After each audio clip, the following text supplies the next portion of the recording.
I slide my body down towards the tiles on the floor. I wish I'd been born a man. Understand, I said this as a woman. A female identifying woman with a soft voice. It's just that I've always wanted to be a loud, smooth vocal choice, proving that it's possible to change. I've always wanted to change. Don't know how to change this pronoun she into anything more than a commodity. The soft tissue of my breast, my ass reflected back to me as sexy. Didn't know I was starving till I met that someone in the crowd. This might be a loud poem. It starts when I was 25 at a woman's circle. I walk into their space and I sit on a cushion, feel immediately overwhelmed when another woman sits down beside me smiling, so happy to have you here with us, startling.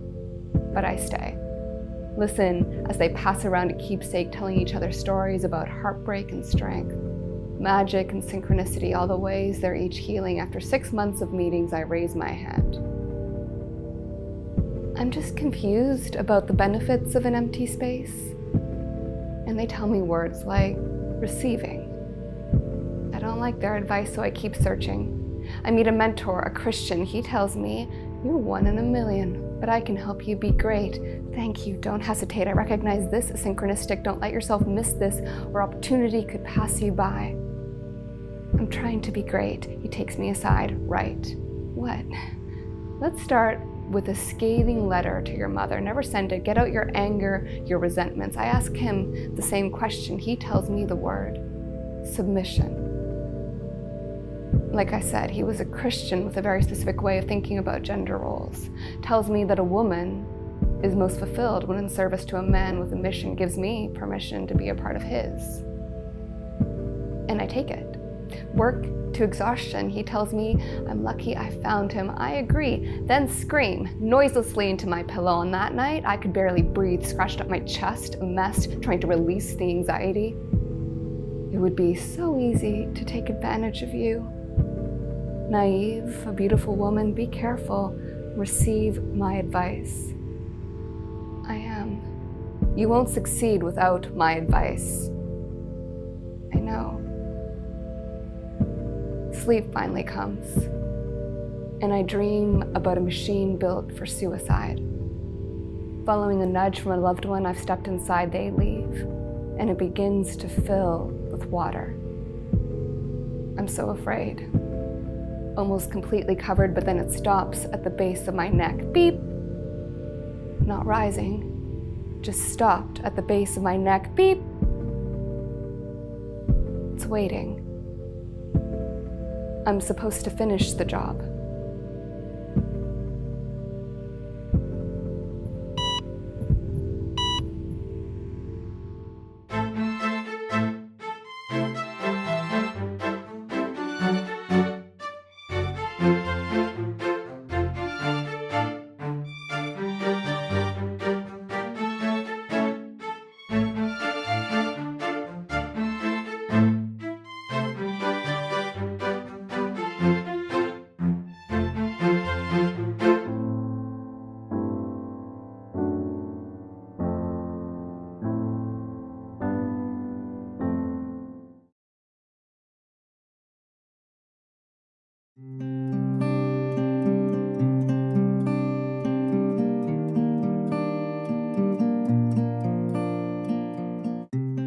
I write poetry to ask myself questions and to wander through the responses. Sometimes, for a lot of these poems, I had something I wanted to either understand about my experience or something I wanted to document from my experience so that I wouldn't forget it. My name is Christine Bissonnette. I am 32 years old and my pronouns are she and her. I do spoken word poetry, and I also teach poetry and poetry writing and poetry speaking, and how to show up on stage in a way that is really vulnerable, to really connect with words as performers, because that's what I love to do. I first started writing poetry when I was in grade 3, I think. And I used to carry around a little notebook where I would write poems during library hour, because I was a pretty avid reader at that age already, and more so in grade 4. And so I would just carry this notebook around and jot poetry down. I like silence to write poetry. I feel like I like the experience of space. And I love just starting with a thought that I want to work through, and then just writing out that first draft. What I love most about writing poetry is editing poetry, actually. I love going through whatever comes out in that first draft and then just starting to shape it, starting to figure out where the rhythms are, trying to figure out where the story is, how I want to say it, what it feels like to say. I definitely write poetry by speaking the words out loud. I was diagnosed with depression when I was in grade 7. I was 13, and I was medicated for 6 years, from grade 7 to grade 12, because I had pretty debilitating depression, and anxiety being something that I need to escape. It's external to me, it's this box, or anxiety being this enemy that I need to destroy, I need to defeat, and without defeating this enemy, I'm never going to be free.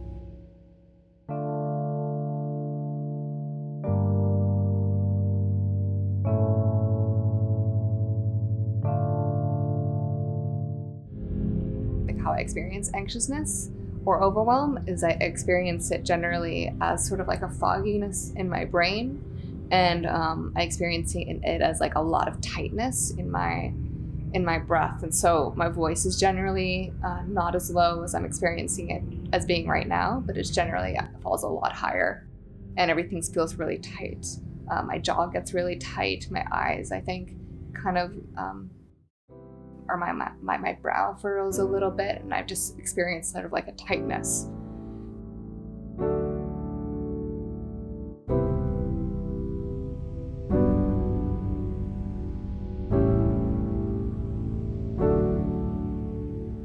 What I feel like I need to do in those instances is find a way of just opening up, of relaxing, of allowing myself to breathe, of allowing my mind to stop trying to solve all the problems that are happening in my life and spiraling, and how to just sort of settle and notice my breath and just experience stillness.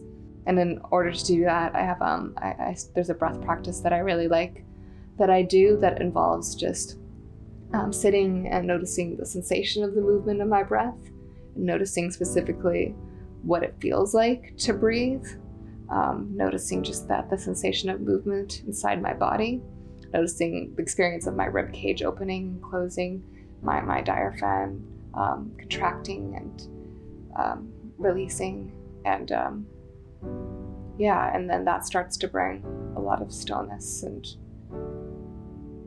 but also going for a walk, going outside. If I'm feeling overwhelmed, sometimes I just want to cocoon, or I go to my phone, and none of those things help. Going for a walk can be really, really helpful, and seeing other people in my community and remembering that I'm not alone, that this world that I'm experiencing in my head is just isn't the only thing that's going on, that I can widen my awareness, that I can actually just widen my my eyes and notice more and create more spaciousness in a moment that could otherwise feel very tight and constricted.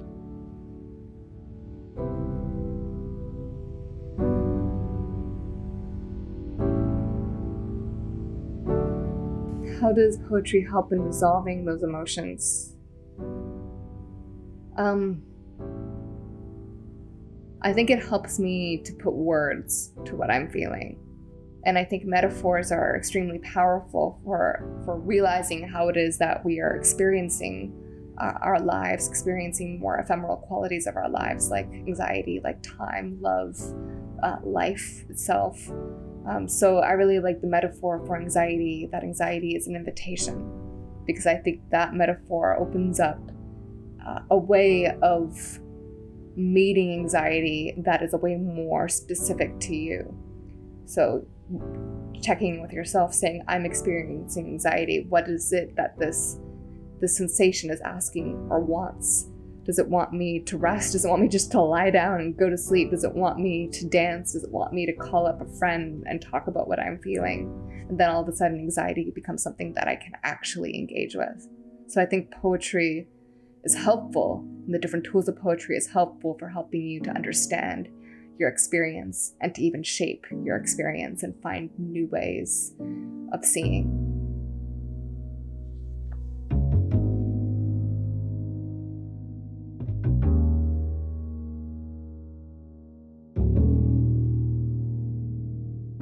The other poems, She, took place around this time. That story begins after I left a long-term relationship I was in for about 7 years, and was really starting to meet myself as a woman and trying to figure out what being a woman was to me. And around this time, I really struggled with a lot of insecurity.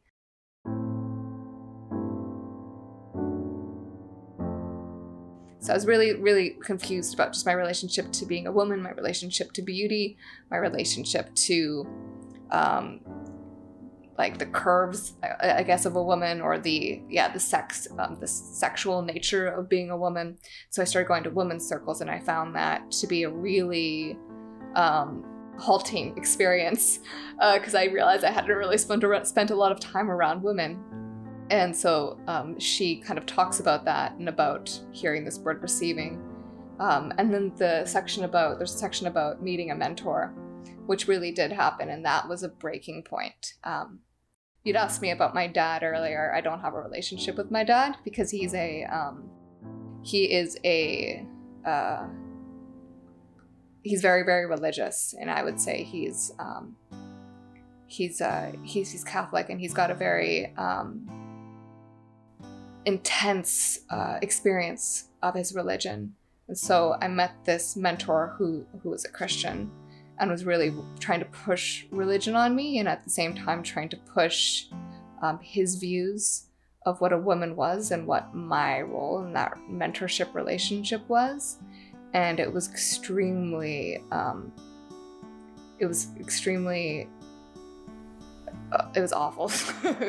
And I did scream into my pillow, and I did have a dream about a machine that was built for suicide. And I described to my very frightened mother as that I needed to die in order to come back to life.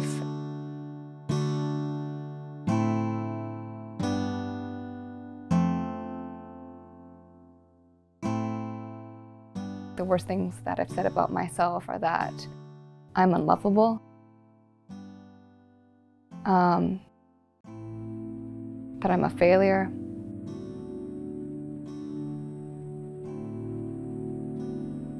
that I'm broken and in need of fixing.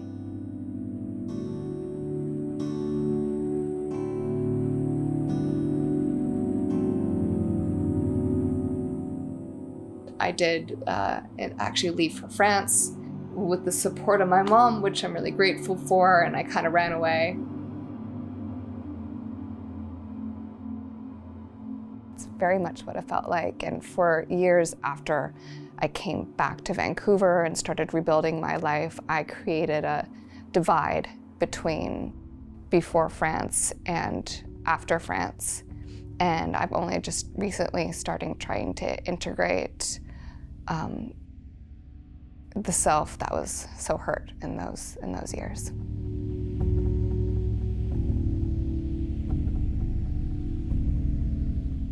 When I was traveling, I wrote every day, and it's still some of my best writing, I think. I don't know. I'm really happy with the stuff I'm writing now, but it was very still. It was a moment where I was learning how to just let go of ambition. I was so concerned with being somebody of importance and being somebody that mattered. And for a few months at least, I was able just to let that go and just to lay in the grass and read and write. It was a very healing experience. Through writing is how I started to, I talked before about having a disconnect between self or not feeling like I knew who I was, or feeling like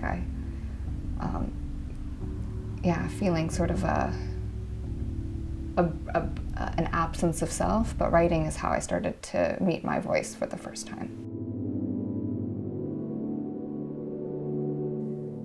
I'm tired of feeling undeserving of what I want. I'm tired of feeling or being a little girl. I'm tired of apologizing with my body for every damn thing. What belief could I make a decision to let go of right now? That I am not loved. I keep hearing parts of me come up that feel incredibly authentic. Angrier parts of me. Parts that I feel as though I have kept hidden out of fear. And now I'm smiling because I find my anger and indignation somewhat endearing.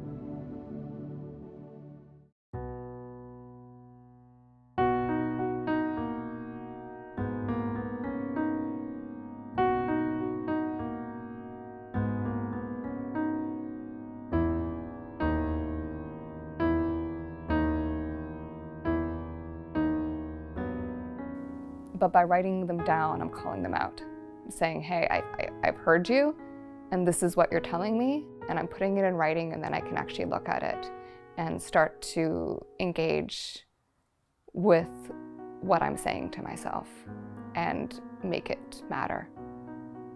Make it matter that I'm being cruel.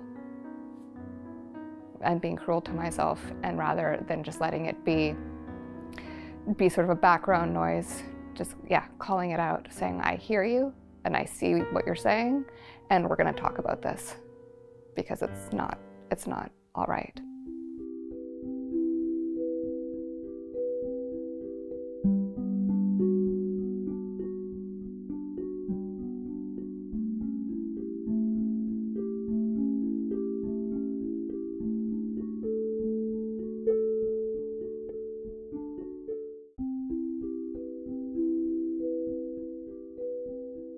You wanna play with Ash? You're here at a good time. You are. You were like not expecting. You saw Garima and you were like, what? What? No, you're not playful at all. You're not playful. You're not playful. But you're a ragdoll, so you'll be playful maybe. No, okay, bye. I love that.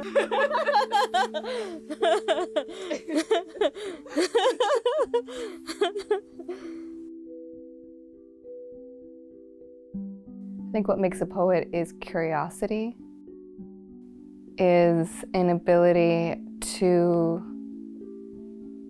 engage with yourself and your ideas and your thoughts and your feelings, to be creative with language, to have a sense of purpose, to have an ability to wander.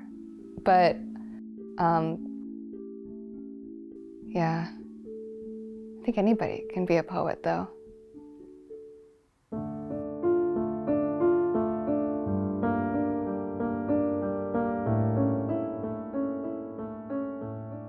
I think my relationship to being a woman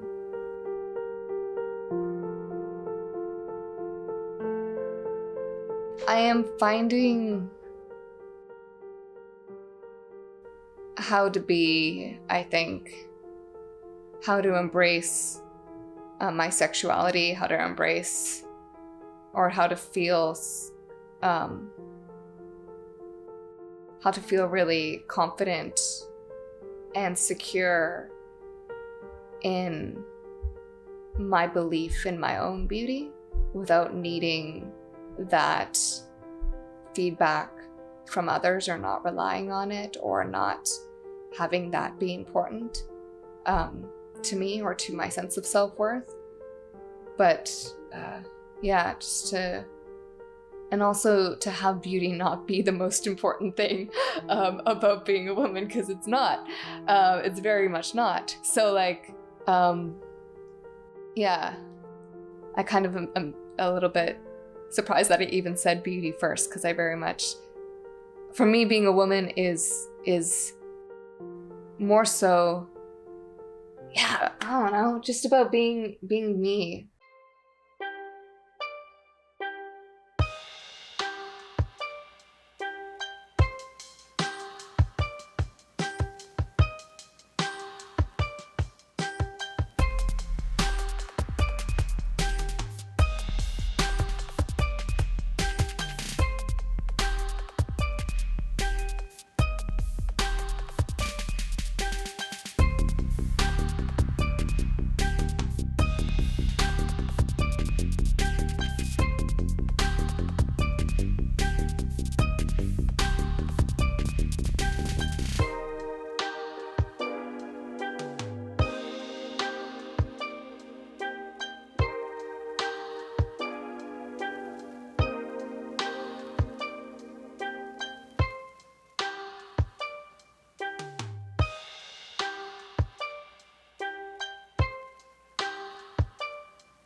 I would like to be better friends with my anxiety and not to respond when it shows up with feelings of like, oh, this is never going to go away, and just hopelessness or defeat. And I would like to be able to meet that experience with more compassion towards myself.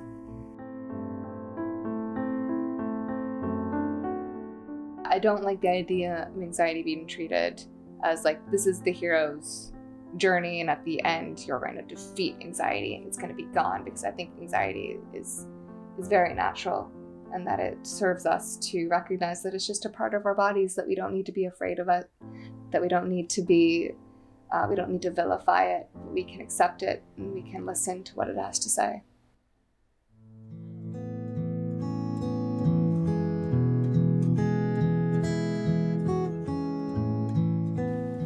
I think the best support that you can give somebody who's experiencing anxiety or any sort of mental health challenge is listening, is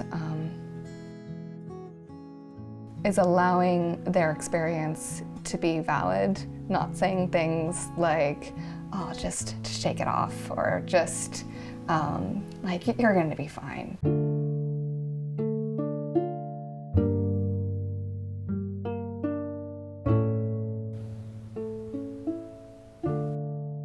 If I had to give some advice to my younger self,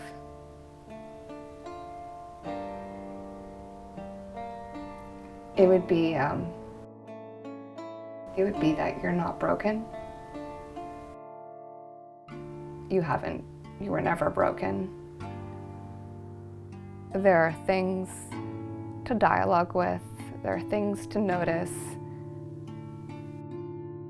Maybe there are people to talk to, maybe there's dances to start, but that you're not broken. And let it be.